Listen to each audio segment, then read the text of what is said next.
We meet again, my friend. Here we are. As we were last night, as I hope we will be tomorrow night at 7:30 p.m. Eastern, because I like to do these every day, though I kind of messed it up this week, man. Tuesday was a hard day for me. Guys, how you doing? Thank you and welcome back. Thanks for being here. We are circling around to the murder of Dan Markel. You guys, we've covered this case, but it has been a while. Which way do I need to go? I guess I need to go this way. It's been a while since we have talked about the murder of Dan Markel. I wish we could talk about Dan, our victim, more, but I don't know. There's just so much happening in the Donna Adelson case. Where's Donna? Donna. Bang. There she is. In court. Donna Adelson. That's what we're talking about tonight. But before we do, let's just have a little... man, I'm having a hard time tonight. Let's just remind ourselves of what this case is all about. Now, these people that are involved in this case, I'm talking... Charlie Adelson. I'm talking Donna Adelson. I'm talking Wendy Adelson. I'm talking everybody in this case, except for our victim, of course, have to be the dumbest criminals in the history of dumb criminals. I mean, they're the dumbest, guys. They're the dumbest. They're the dumbest smart people ever. Because, yeah, these are all very educated, very, very accomplished people. Well, I mean, basically from Charlie Adelson over, right? The other one's not so much. But, like, the Adelson family, these are accomplished, intelligent people that are so dumb. I classify them, if I were a literary professor, I would classify them in the same category as Alexander Dumas. Because they're a bunch of Dumas, if you get my drift. Anyway, let's do a summary of the case. Okay, Dan Markel. July 2014, Dan Markel, a Florida State University law professor, was shot in his car in his driveway in his Tallahassee home. The investigation quickly pointed toward a murder for hire scheme tied to a custody dispute between Markel and his ex-wife, Wendy Adelson. Now, she remains the only person... Well, no, there are two. There are two people on this little infographic who have not been charged, indicted, or anything like that. But they're suspects, guys. They're definitely people of interest.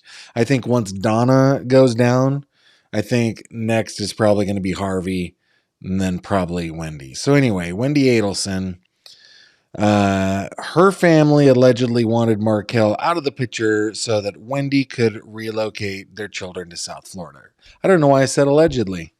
Maybe it's because it was on this here mug that I got as a gift from Mooney and Autumn, which is pretty amazing, along with this little tumbler here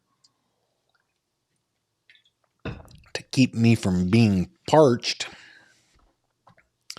All right, key players. Luis Rivera, Tato, up there in the upper corner there. Former Latin Kings gang leader, confessed to driving the getaway car, cooperated with authorities, pleaded guilty to second-degree murder in exchange for a reduced sentence. He testified against everybody else. Sigfredo Tuto Garcia was Rivera's accomplice and the alleged trigger man. Alleged. I don't know why I keep saying that. He was convicted of it. He was the trigger man. He was convicted of first-degree murder and sentenced to life in prison without parole. Catherine Magbanwa was Charlie Adelson's former girlfriend and the link between the Adelsons and the hired killers.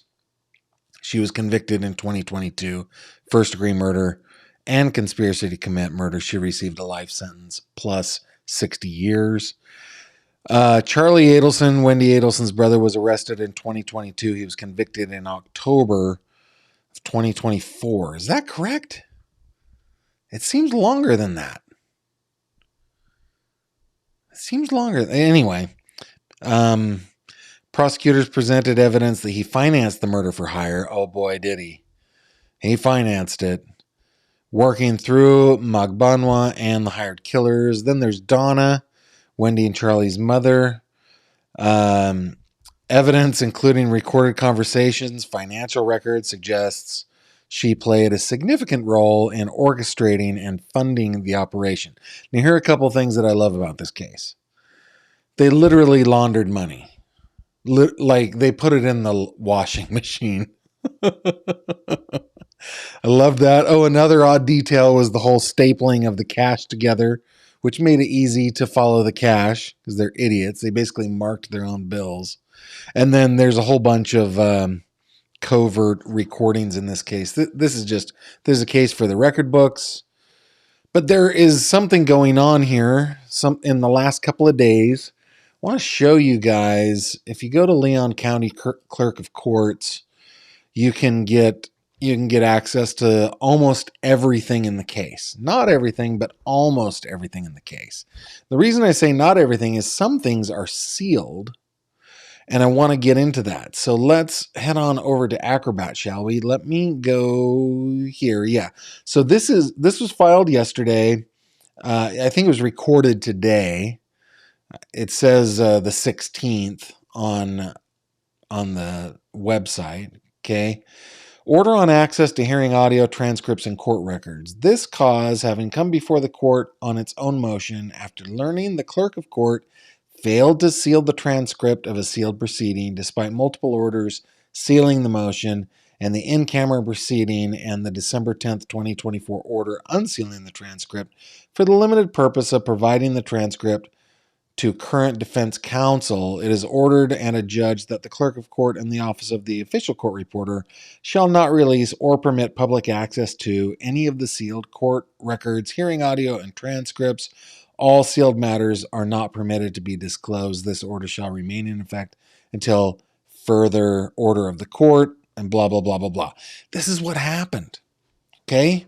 And this is crazy, but the court clerk accidentally permanently unsealed a deposition of a man named Rob Adelson. Now, you'll notice that there's no Rob Adelson anywhere to be found here, but Rob Adelson is another of the children of Harvey and Donna.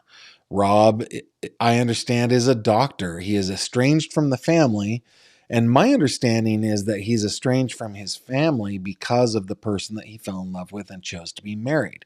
The Adelsons are of Jewish heritage. They feel very strongly that their children should only marry those of that same heritage. And Mr. Rob Adelson's wife is of Hindu heritage. And apparently that there's some estrangement there, right? But Rob Adelson was on the witness list for Charlie Adelson's murder trial. He is reportedly on the witness list for Donna Adelson's trial, and he was deposed, and that record got out. Now, doesn't seem to matter that I've got incredible sleuthing skills because I cannot find the record anywhere. I have seen some images of it on court TV and so forth, but I haven't found the actual record. But we can learn about what it said in this article. Come back over with me over here to Acrobat, and this is an article from the 10th. Okay, so about a week away. Donna Adelson's former defense attorney sought to keep out of evidence certain statements her estranged son, Robert Adelson, made over her fears they would severely prejudice the jury and possibly trigger a mistrial. The testimony of Rob Adelson, a state witness and the oldest of Donna Adelson's 3 children, was the focus of a closed-door hearing at the Leon County Courthouse September 6th, less than 2 weeks before his mom's trial was set to begin in the 2014 murder of Dan Markel. Though the topic of the hearing was unknown at the time, there were indications it involved Rob Adelson, a New York doctor who had a falling out with his parents, his brother, and his sister after Markel was killed. Charlie Adelson was convicted in the murder. Blah, blah, blah. Donna was arrested soon after. I like to call her the Getaway Granny. She tried to get away. Again, she's an idiot. But, I mean, if you're... Okay, look. If you want to get away, maybe not booking first-class tickets to Vietnam. That's something you shouldn't do. Maybe what you should do instead is, you're in Florida, for crying out loud. Maybe a boat. Maybe a boat would be a good idea. Anyway, back over here, a transcript of the hearing, which was briefly unsealed before being scrubbed from the public record, confirmed that the proceeding was held to discuss a sealed defense motion seeking to limit or preclude testimony from Rob Adelson. Okay. Blah, blah, blah, blah, blah, blah, blah, blah, blah. Okay. During the 20-minute hearing, Rashbaum, who is Donna Adelson's attorney, referred to a number of admissions Donna Adelson made to Rob Adelson, who has been listed as a state witness in previous Markel trials but never called to the stand. Rashbaum said he didn't have a problem with those statements coming into evidence, but he said both opinion testimony and character opinion testimony were not admissible. We think that with this particular witness, given his relationship to the defendant, if there's a misstep here, it would necessitate a mistrial, he said. I'm going to skip on down. Okay. Dugan said she planned to ask the prosecution Rob Adelson about comments he made in his deposition about whether his mother was gullible or easily fooled, though she couldn't recall his exact words. He said, "No, she's very sharp. She's not someone who is gullible or could pull the wool over their eyes easily or something like that," Dugan said. I may ask something like that, which is something he would have personal knowledge of from knowing her. Okay, so a couple other things. Defense state wants to show that Adelson believes his mom is guilty. Rashbaum suggested the state wanted to get Rob Adelson pontificating about his mom to show jurors he thinks she was part of a murder for hire plot. By the way, this is a terrible argument, for crying out loud. Witnesses can't share opinions. They can only talk to things that they personally witnessed. That's it. I mean, in any trial, if you're the prosecution, you want to be sure to not let your witnesses opine about anything, because it would ruin your chances. It might cause a mistrial, right? So this is a dumb argument as I see it, but okay. It's obvious why they're calling this individual, Rashbaum said. They're calling him because they want the jury to know, without him saying it, because they're not allowed to, because it's opinion testimony, that he believes his mom is guilty. Yeah. So that's all I wanted to bring up. So that's that part. Now, 2 days ago, it was released a motion for a change of venue. This motion is a 15-page motion. I want to go over it together with you. I want to remind you that if you put GF in your comment, I will see it over on my end. Let me make sure. Let's see how you guys are doing over here in the comments, just to make sure. Holy cow, Mooney. 10 months. You're the best, Mooney. I'm so glad you're here. Lynette. How do I say your name? Lynette Edes? Is that how I would say that? I don't know. I'm so sorry. Thank you very much for the super chat. Grateful. Grateful for you for that. Jess says, "Hey, Gavin, I live in Tallahassee and heard about this case last year for the first time. If the trial actually happens in Leon County, I'm definitely going to do my best to go." That is awesome, Jess. Also, that is a perfect illustration that oftentimes crimes that happen in your own city you may not know about, but those of us in the true crime bubble are like, everybody knows about this, not going to be able to get a fair trial, right? And we're going to talk about this in the motion for change of venue.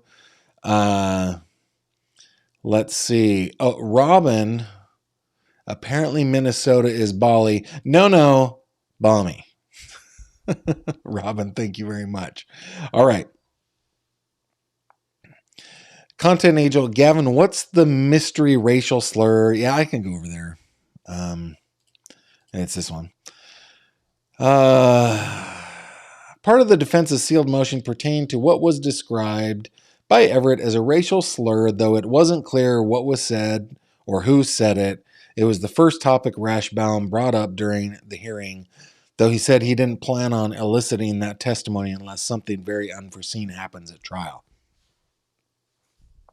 I don't know. I mean, we might be talking about slurs regarding people of Jewish heritage, maybe. I don't know. Yeah, so we don't know. We don't know. Okay. Anything else? I want to make sure that I'm up on your comments here. Nifty 50 says Charlie Adelson was found guilty in November of 2023. Yeah, I don't know why I wrote that down. I was scrambling to get the information. I was definitely wrong. All right. Thank you, guys. Thank you. All right. And remember, put GF in your comment, and that will alert me to read it. All right. Sorry, guys. I need some water.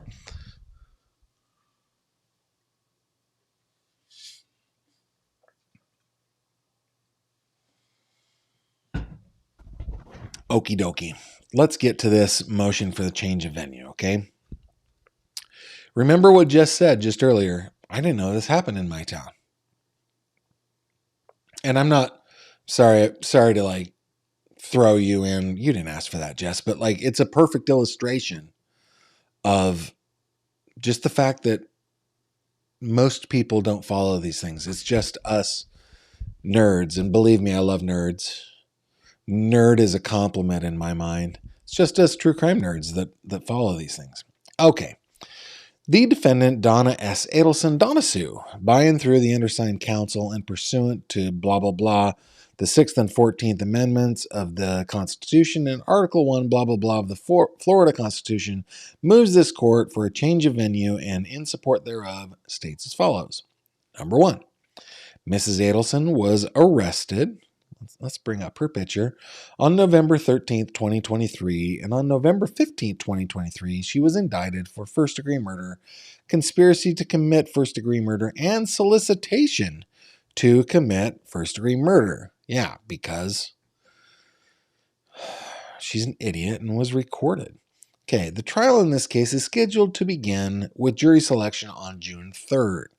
The undersigned counsel intended to attempt to pick a jury prior to raising this issue. However, on December 31st, 2024, the clerk of court failed to seal the transcript of the September 6th, 2024 in-camera hearing on the defendant's motion in limine concerning the testimony of Mrs. Adelson's son. During that hearing, the court ruled that Dr. Rob Adelson's opinion was inadmissible. It is damaging enough that a son is called to testify against his mother. Now, with this information about his inadmissible opinion out there, no one can unring that bell. I don't know that his testimony ruled that the opinion was inadmissible, not his full testimony. Okay. So no one can unring that bell. As a result of the clerk's violation of the court's order concerning sealing of the transcript, Mrs. Adelson has been forced to file this motion sooner. Statement of facts, paragraph 7. On July 18th, give me a second here. I want to play around. Okay, on July 18th, 2014, Dan Markel was killed while sitting in his car in the garage of his Tallahassee home. Professor Markel was a prominent law professor at the FSU College of Law, Florida State University. Media coverage began almost immediately. The Tallahassee Police Department began an extensive investigation which involved the FBI and law enforcement officers in multiple jurisdictions.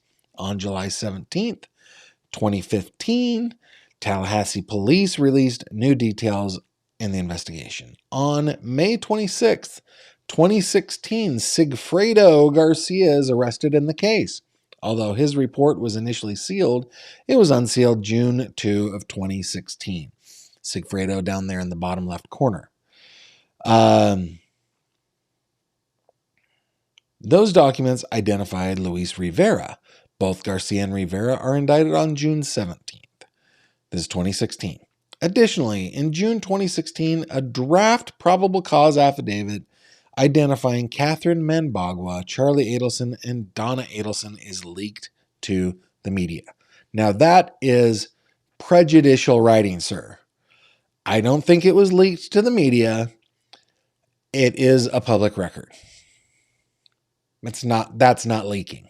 That is, usually there are reporters such as myself who every day check the court to see what criminal complaints have come in and then send in requests for those public records. That is prejudicial. That is really prejudicial the way that he wrote that. It was not leaked to the media. This is Florida, for crying out loud. Yeah, okay. On August 29th of 2016, the state released the video of Wendy Adelson's Tallahassee PD interview. Again, public record. This is Florida. Garcia and Rivera separately demand speedy trials, which are set for November 14th and October 24th in 2016. On the 17th, the investigation and prosecution of Garcia and Rivera are featured on 2020. After Rivera gave a proffer to the state, Manbagua was arrested October 1 of 2016. On October 4th of that same year, Rivera pleaded guilty to second-degree murder and is sentenced to 19 years in prison, concurrent with his 12-year sentence in a federal RICO case. Since Rivera's plea, the case has been tried 3 times. Garcia was convicted during a joint trial with Manbagua in October 2019. Manbagua was retried and convicted in May 2022. Shortly before Manbagua's second trial, Charlie Adelson is arrested on April 21st, 2022. Charlie was convicted in November of 23. 1 week after Charlie's conviction, Mrs. Adelson was arrested at Miami International Airport. Oh my goodness. The media coverage throughout the investigation and trials is overwhelming. That's the thing is I don't think it is. I think it only is to people in this little bubble, including the lawyers in the case. Okay. The trials have all been televised by local and national news. Additionally, the case is the focus of numerous podcasts and blogs. Indeed, the undersigned counsel is retaining an expert to compile the pre-trial publicity to present to this court in support of this motion. So, why haven't you done that before you filed the motion? That's interesting.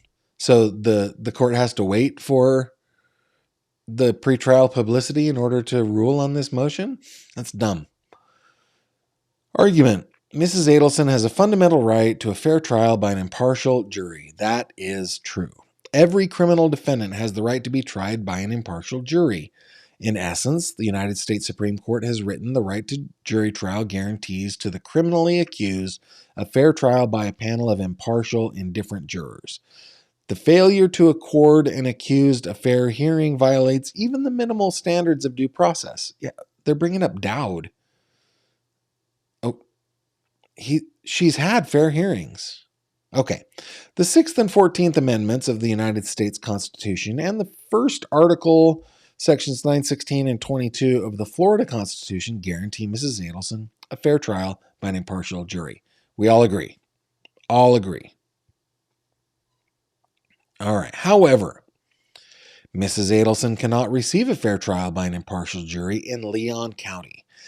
I don't understand the argument. Maybe we will keep going, but you know what? I need my camera pointed this way a little bit. I keep there. Now I'm comfortable. All right.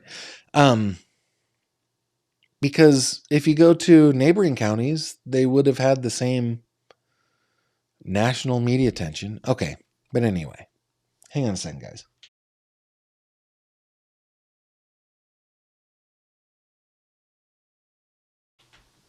Got a little cold coming here. I was out in the snow today. Guys, it is so cold where I live here in Pennsylvania.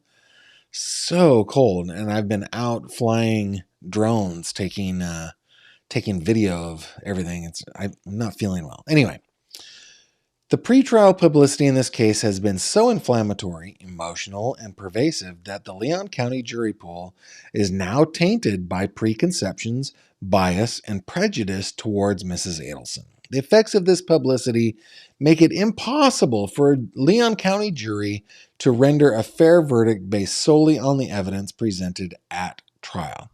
Unlike many of the trials in which a change of venue was denied, the pretrial publicity in this case includes traditional news as well as blogs, podcasts produced by lawyers and laypersons. Guilty of the latter. This is part of the reason, I'm not a podcaster. I'm a YouTuber, proud of it. This is part of the reason why the court recently granted a change of venue for Brian Koberger in Idaho. Well, what does that have to do with anything? It's Idaho. And Tallahassee is pretty different from Moscow, everybody. Goodness. All right, let's see what you guys are talking about real quick. Let's see. Let's just see. Got to scroll up. Okay. Let's hide this, bring this up, and come here. AJ Mama says, Gavin, I'm from Tallahassee also, and I remember when it happened. I immediately knew it was Wendy and her family. So I'm going to say AJ Mama is not someone who would be impartial at the jury. Thank you for that, AJ Mama. Maybe he was sentenced in 2024. I was trying really hard to get everything. Jess says, heck yeah, Gavin, nerds rule. I'm a proud nerd. I should clarify. I didn't live in Tallahassee in 2014. Moved here from Miami in 2020. Found out about this case from True Crime YouTube. Awesome. Gavin, the slur was more likely to be about Robert's wife's Indian heritage. Donna is a terrible person. Yeah, except I think it was the defense that was bringing it up, right? I'm going to the right one. Part of the defense's sealed motion. So, yeah, I mean, possibly. It's possible. It's a good comment. Let's see.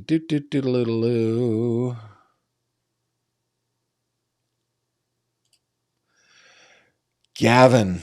Magbanua. Yeah, okay. Listen, I don't speak Tagalog. I don't speak Cebuano. But I do speak a couple of other romantic languages. You're right. The second to last syllable should have the accent. I apologize. Jess says, I really hope Wendy gets a trial and that I still live in Tallahassee when it happens. Yeah. Tanya says, Gavin, no one watches the news anymore. We watch YouTube. That does seem to be the case. I mean, that's the case with me, for sure. Jess says, literally no one I know in Tallahassee has heard about this case. LOL. This is a stretch for them to claim it. I agree. I'm just bringing up Dan's photo so that we don't forget that we have got a murder here. It's so easy for me to just like get into the whole laughing about how stupid they are and, you know, all the lawfare and all the legal wrangling and everything. It's not lawfare, but the wrangling. We've got a dead man and have had one for 10 years. So, okay, Jess, Donna Adelson thinks she's as notorious as Ted Bundy. That says a lot about her. Not even Sarah Boone could get a change of venue. Great comment. Jess, you're on a roll tonight. Yeah, Tanya, I got it. I have fat finger syndrome sometimes myself. All right, good. So I have caught up with all the comments. Let's bring this back up. All right, back over to Acrobat. Here we go. The nature and extent of pretrial publicity in this case warrants a change of venue to protect Mrs. Adelson's rights. By the way, I'm kind of laughing at this argument, but I mean, change of venue is a mechanism that is, it is there for the rights of the defendant. And I should just say this outright. We all want that right to exist. Because if something if something unjust happened to one of us, like if it happened to me, I was being shafted in my little town, I would want a change of venue. So what's good for the goose is good for the gander, right? So I'm not arguing that. I'm just not buying the argument that it's the publicity's fault. I mean, possibly because there have been so many trials before on the same murder, possibly. And it wouldn't be the end of the world to change venue, I guess, right? It'd be okay. All right, paragraph 24. The media coverage in this case warrants a change of venue. Not only has the pretrial publicity been extensive, but it has also been highly inflammatory and prejudicial to Mrs. Adelson. And I mean, it's because so many of us have the opinion that she is guilty of orchestrating the murder of Dan Markel. We believe that. We have that opinion and we're allowed to share it. So that shouldn't say arrested. That should say indicted. I did that wrong. Okay, it doesn't matter. All right. Paragraph 25. In assessing whether pretrial publicity requires a change of venue, the court must determine whether the general state of mind of the inhabitants of a community is so infected by knowledge of the incident and accompanying prejudice, bias, and preconceived opinions that jurors could not possibly put these matters out of their minds and try the case solely on the evidence presented in the courtroom. You know what? I sat in the gallery of a jury trial just last month. No. I think it was in October. He was sentenced just, this month. But anyway, where it was a small community in rural Western Pennsylvania, tiny little community in a tiny little county. Like the total population of this county is less than the suburb, the little community suburb that I grew up in outside of Sacramento. Like it's a huge geographic county, right? So it's a tiny community. And they found that, well, they didn't get a change of venue. I should say that.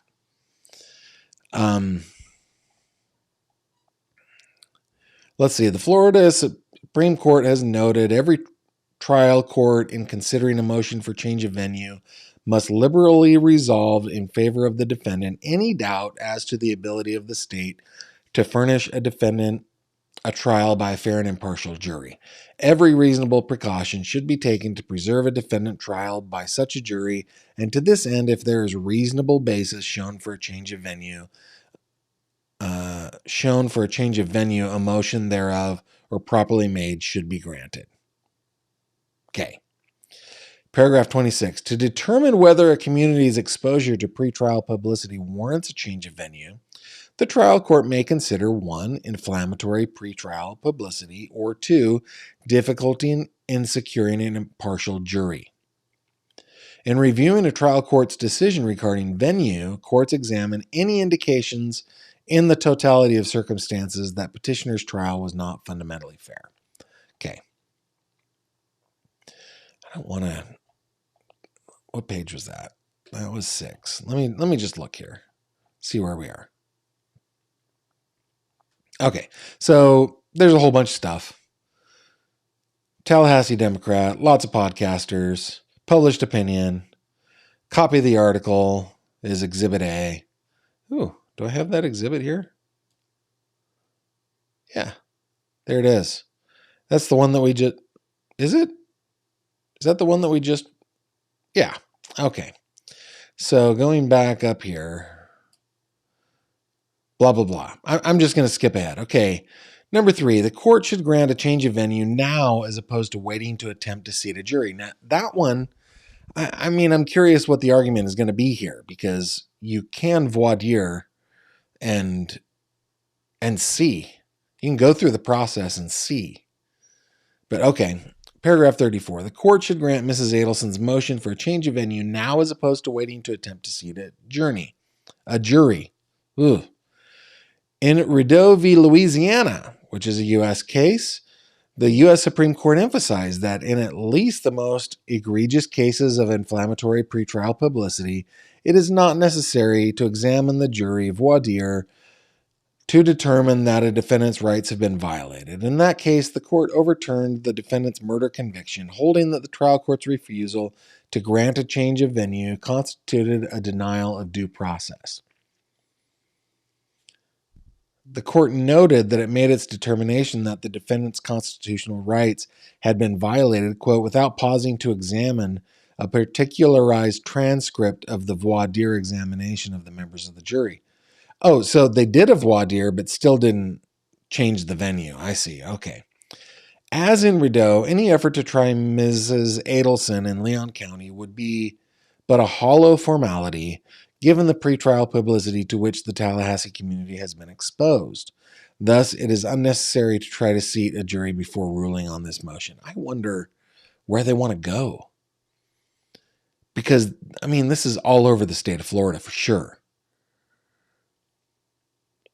Okay, even if this court attempted to seat a jury before granting a change of venue, voir dire would not sufficiently protect Mrs. Adelson's constitutional rights. Where media coverage is extraordinarily pervasive and inflammatory, voir dire may not be able to ferret out juror bias. Oh, he's saying, let's not do voir dire because we might not be able to get that bias because everything has been so inflammatory. So even the voir dire process, which is designed to ferret out juror bias, won't be able to in this case because it's just so pervasive and inflammatory.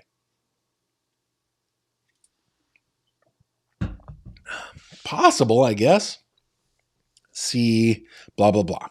On the effectiveness of voir dire in criminal cases with prejudicial pretrial publicity, an empirical study. Wow, blah, blah, blah. Oh, man.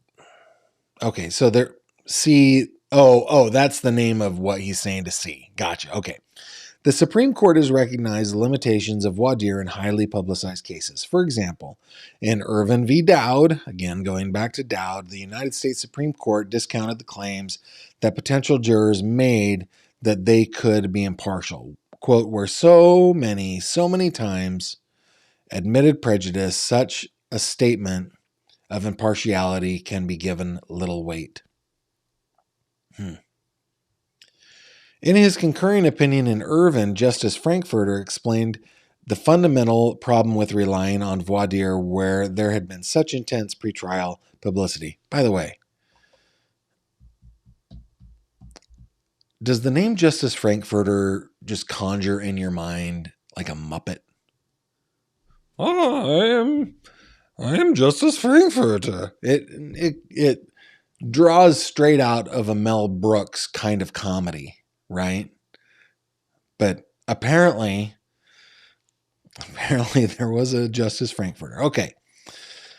How can fallible men and women reach a disinterested verdict based exclusively on what they heard in court when before they entered the jury box, their minds were saturated by press and radio for months, preceding by matter designed to establish the guilt of the accused? A conviction so secured obviously constitutes a denial of due process of law in its most rudimentary conception. Frankfurter J. What do you think J stands for? Johann von Frankfurter. I don't know. I'm just making it up. Okay. In subsequent cases, the court has reiterated that voir dire is not always sufficient to protect a defendant's constitutional rights. See Shepard v. Maxwell. Gruppe v. Wisconsin.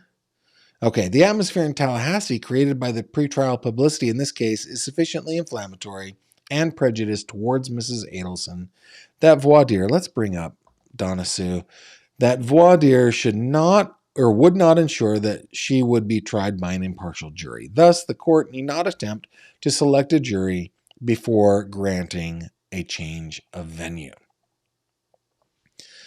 Okay, that's a good place to pause. Let's bring back Dan. Let's see what you guys are talking about over in the comments. All right.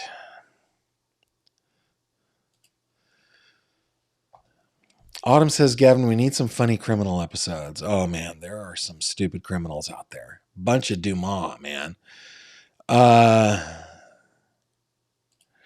Gavin, no, simply because Getaway Granny wants to change venue. Yeah. If indeed they can't find an impartial jury, I'm all for changing venue, but I don't know that they should just cancel voir dire. I think they should go through the process first.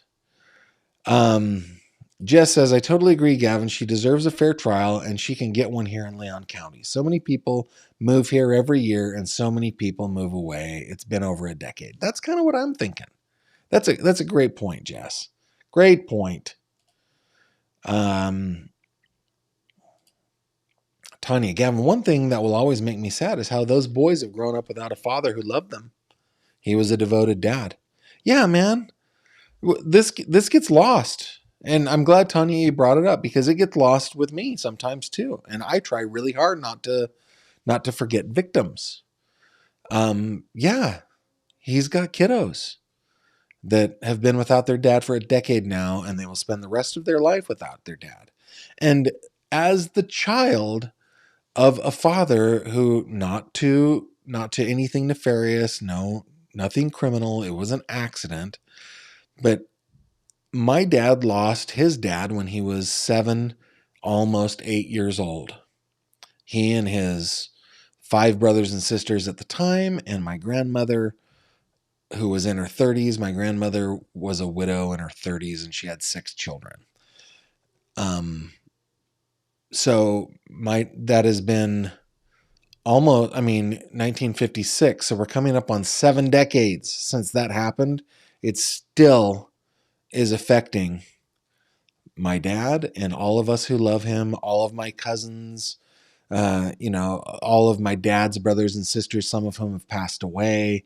It affects everybody for a long, long, long time. And yeah, because Wendy Adelson wanted her kids to move down to South Florida and she wasn't getting her way, I think that Charlie and Donna and probably Harvey, along with probably Wendy, had them offed by this group of, Mensa members here.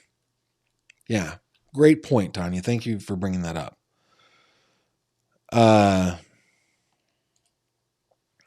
AJ Mama, Gavin, have you read the voir dire for Charlie? It's crazy how many people said guilty when questioned about their opinions during selection. I'm glad they did because, it could be that you have to go through 500 people, 600 people to get 14, 16 jurors, right? You're 12 plus alternates. Yeah, so, that's the process. Great comment. You guys are always full of great comments. Jess says, salty criminals. Salty is a good look. Just look how salty she is.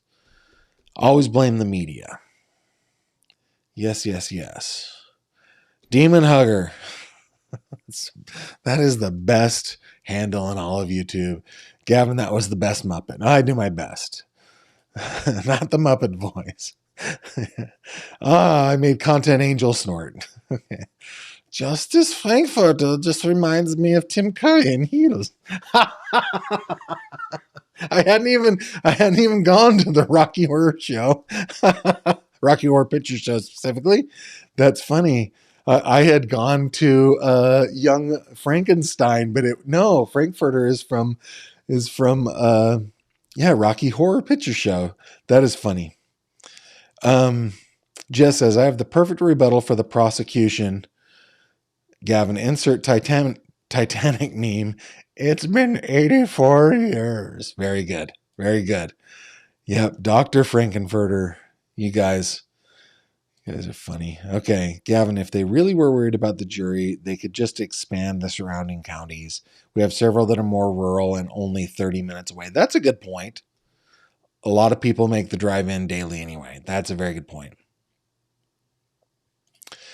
Gavin, this entire thing so far, I think Catherine Magbanua That's got to be Tagalog, right? I have such a hard time with the Filipino languages. Was the only one who finally told the truth. Magbanua. Yeah, his kids are going to grow up knowing their family killed their father, but the Adelsons didn't think of that, did they? Yeah, it's sad. So sad. Love the accents. Autumn loves the accents. I'm not really good at accents. I used to be made fun of because I travel so much for work, and I'd come back to report to my uppers the what my particular customer or distributor or dealer said in whatever part of the country. I'm just really not good at accents. I have like 2 that I can do. Manbagoa. Magbanoa. Okay. Yeah, I do my best. Robert Bernard says, Gavin, the level of sarcasm for today's comments are epic. Yeah, you guys are doing great. All right. Let's finish up this document. Head on back over to Acrobat. Let's take a look. Granting a change of venue now would promote the efficient use of resources. Granting a change of venue now would permit an effective use of time and resources. The sooner this court determines where to move this case, the sooner the court, the parties involved, and the county to which this case is moved can make necessary arrangements. I think that's probably a pretty good argument.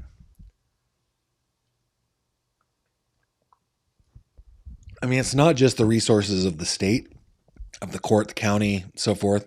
It's the resources of the defendant. And I don't feel terribly sorry that they have to expend resources, but why do it if you can be more efficient? I think that's a pretty good argument.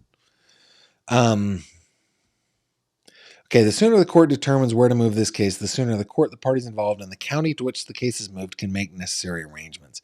Having adequate time to make such preparations will ensure that there are fewer logistical issues in trying the case and that the trial will not need to be delayed for logistical reasons. Furthermore, not only would an attempt to seat a Tallahassee jury in this case be futile, it would be wasteful. At the least, an attempted jury selection in Leon County would cost money and delay the proceedings. However, as the Florida Supreme Court has recognized, the resource costs of improperly denying a change of venue motion can be far worse. A change of venue may sometimes inconvenience the state, yet we can see no way in which it can cause any real damage to it. On the other hand, granting a change of venue in a questionable case is certain to eliminate a possible error and to eliminate a costly retrial if it be determined that the venue should be changed. Conclusion.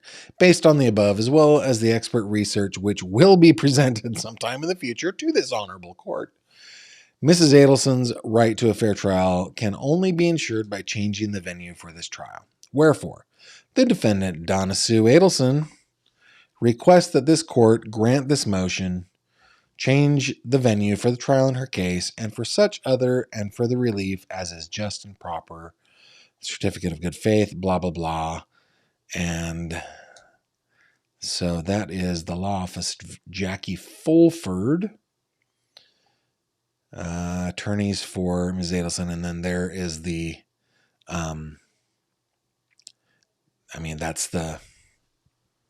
that's the article that we read. All right. One last shot, guys. Hey, do you guys want to, I don't know. I'll do that at the end for those who will stick around to the end. Okay. I was wondering if you guys want to see the beautiful Western Pennsylvania, area where I live.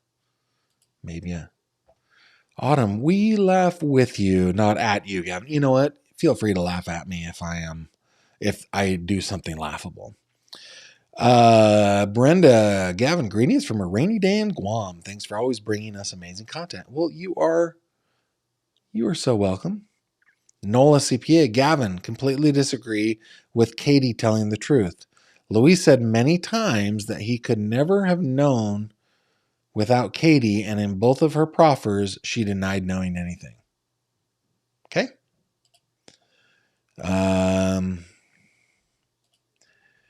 I knew CA, he's a butt comments were from Charlie after his trial.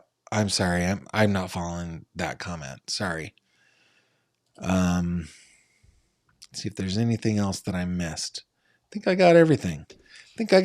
And I'm sorry. I'm not following you, meme minds. Let's see. Robin Bernard. Yes, show your view where you are located. I bet it's beautiful. Okay, yeah, let me show you this. This is kind of fun. Give me a second. I just need to find where I put it.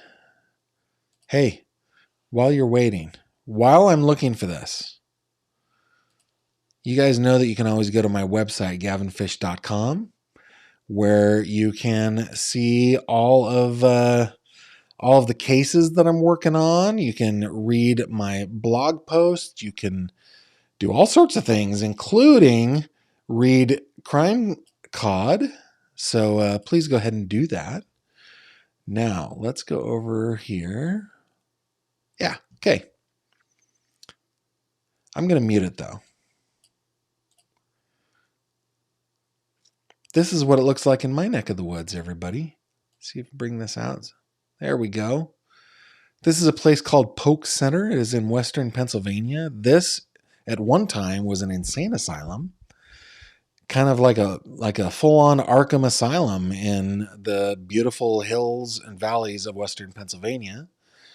It was later expanded and became a place where they housed and cared for wards of the state. And it was closed in 2023. It has been vacant mostly ever since. And yeah, that is what it looks like in my neck of the woods. That's not exactly in my neck of the woods. I had to travel there. But yeah, beautiful spot. And I hope in Guam on your rainy day, it's beautiful there. I hope you're warmer than I am. Man, my hands were freezing. In fact, I might be in this shot right.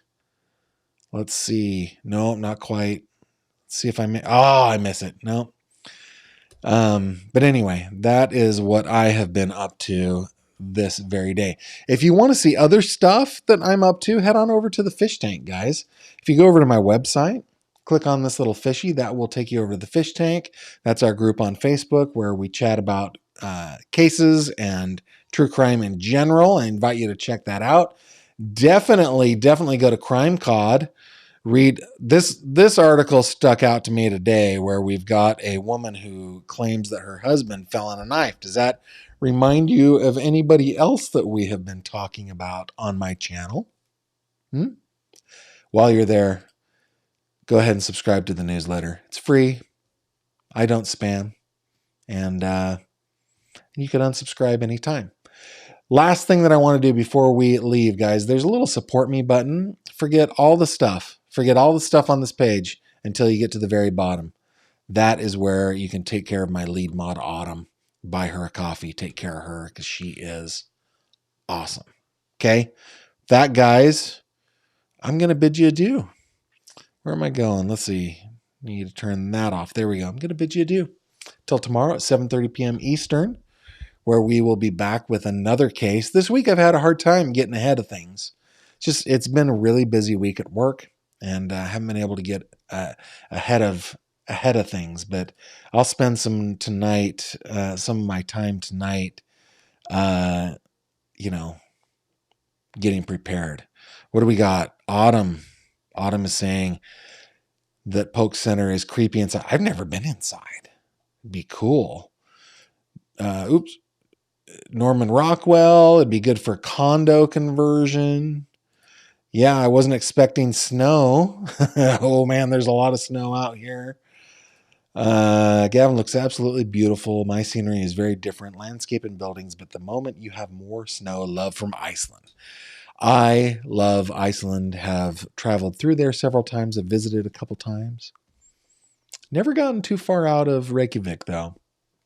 Glad you're here. Thanks for being here.